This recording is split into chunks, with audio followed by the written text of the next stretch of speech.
हम सभी लोगों के आसपास कर्मों का एक जाल सा बिछा हुआ है। चलिए सुनते हैं कर्मों के संबंध में एक सच्ची कहानी। एक बार सीता जी अपनी सहेलियों के साथ जनक जी के महल के बगीचे में मनोरंजन के लिए गईं।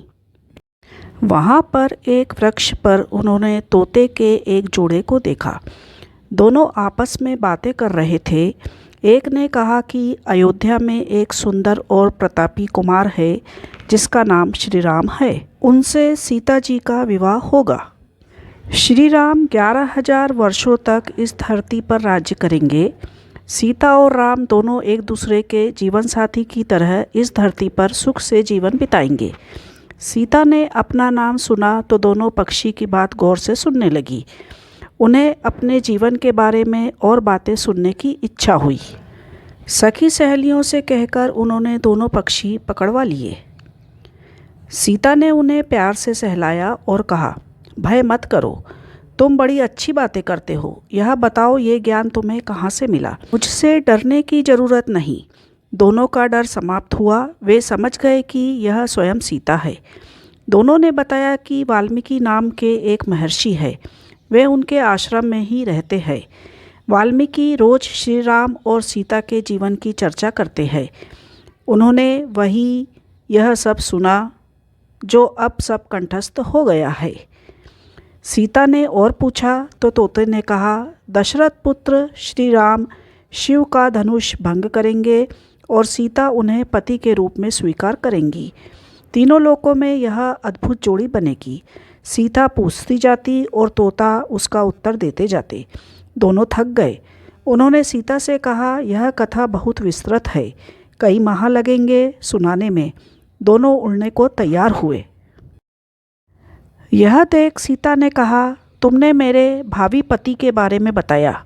उनके बारे में बड़ी जिज्ञासा हुई है। जब तक श्री राम आकर मेरा वरण नहीं करते, मेरे महल में तुम आराम से रहकर सुख भोगो। तोती ने कहा, देवी, हम वन के प्राणी हैं, पेड़ों पर रहते सर्वत्र विचरते हैं। मैं गर्भवती हूँ, मुझे घोंसले में जाकर अपने बच्चों को जन्म देना है। सीता जी नहीं मानी। तोते ने कहा, आप जिद ना करें। जब मेरी पत्नी बच्चों को जन्म दे देगी तो मैं स्वयं आकर शेष कथा सुनाऊंगा। अभी तो हमें जाने दें। सीता ने कहा, ऐसा है तो तुम चले जाओ, लेकिन तुम्हारी पत्नी यहीं रहेगी। मैं इसे कष्ट ना होने दूंगी। तोते को पत्नी से बड़ा प्रेम था। वह अकेला जाने को तैयार ना था। जब तोते को लगा कि वह सीता के चंगुल से मुक्त नहीं हो सकता तो विलाप करने लगा। मुनियों ने सत्य कहा है, मौन रहना चाहिए। यदि हम कथा ना कहते तो मुक्त होते। तोती अपनी पति से विछोह सहन नहीं कर पाई थी। उसने सीता को कहा, आप मुझे पति से अलग ना करें, मैं आपको शाप दे दूंगी। सीता हंसने लगी। उन्होंने कहा, शाप देना है तो दे दो। राजकुमारी को पक्षी के शाप से क्या बिगड़ेगा? तोती ने शाप दिया, एक गर्भवती को जिस तरह तुम उसके पति से दूर कर रही हो, उसी तरह तुम जब गर्भवती रहोगी तो तुम्हें पति का बिछोह सहना पड़ेगा। शाप देकर तोती ने प्राण त्याग दिए।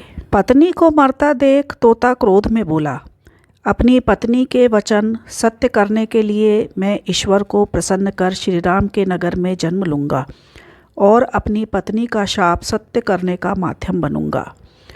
वही तोता बाद में अयोध्या का धोबी बना, जिसने झूठा लाछन लगाकर श्री राम को इस बात के लिए विवश किया कि वह सीता को अपने महल से निष्कासित कर दे।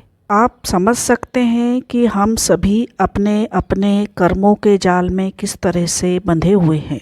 हमारा जन्म सिर्फ और सिर्फ हमारे कर्मों का ही नतीजा है। कहानी पसंद आई है तो लाइक ज़रूर करिए। चैनल पर पहली बार आए हैं तो सब्सक्राइब करिए। अपने सुझाव हमें कमेंट बॉक्स में लिखकर ज़रूर भेजिए और आगे भी हमारे वीडियो इसी तरह देखते रहिए मेरी कलम से।